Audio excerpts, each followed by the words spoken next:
आपका काम सिर्फ कंप्लेन करने तक नहीं है। अगर किसी चीज की आपको दिक्कत हो रही है तो आप कंप्लेन करके उसको छोड़ मत दो, उसके सोल्यूशन पे ध्यान दो। क्या ऐसा सोल्यूशन है जिससे आपका वो परेशानी सॉल्व हो सकती है। अगर आपको लग रहा है कि आप बहुत टाइम से आपका पढ़ाई जो है वो ढीला पड़ रहा है, तो आपका सोल्यूशन ये है कि आप उस पर वर्क करो। आप धीरे धीरे अपने पढ़ाई को अच्छे से चला के लेके जाओ कंटिन्यूअसली।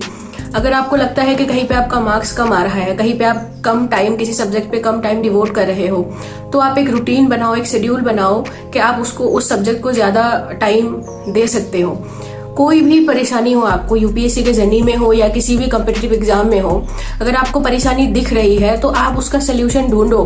सिर्फ कंप्लेन करने तक आपका काम खत्म नहीं होता है।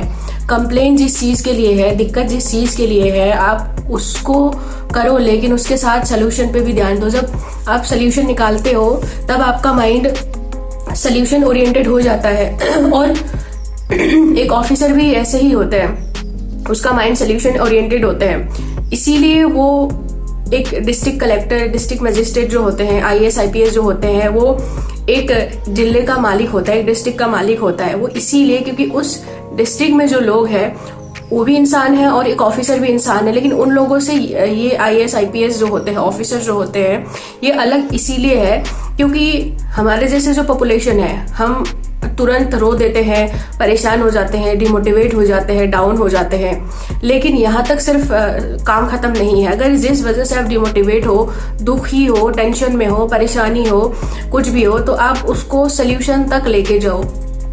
ऐसा कोई भी परेशानी नहीं है जिसका सोल्यूशन नहीं है। अगर आपको सोल्यूशन नहीं मिल रहा है तो आप ढूंढो।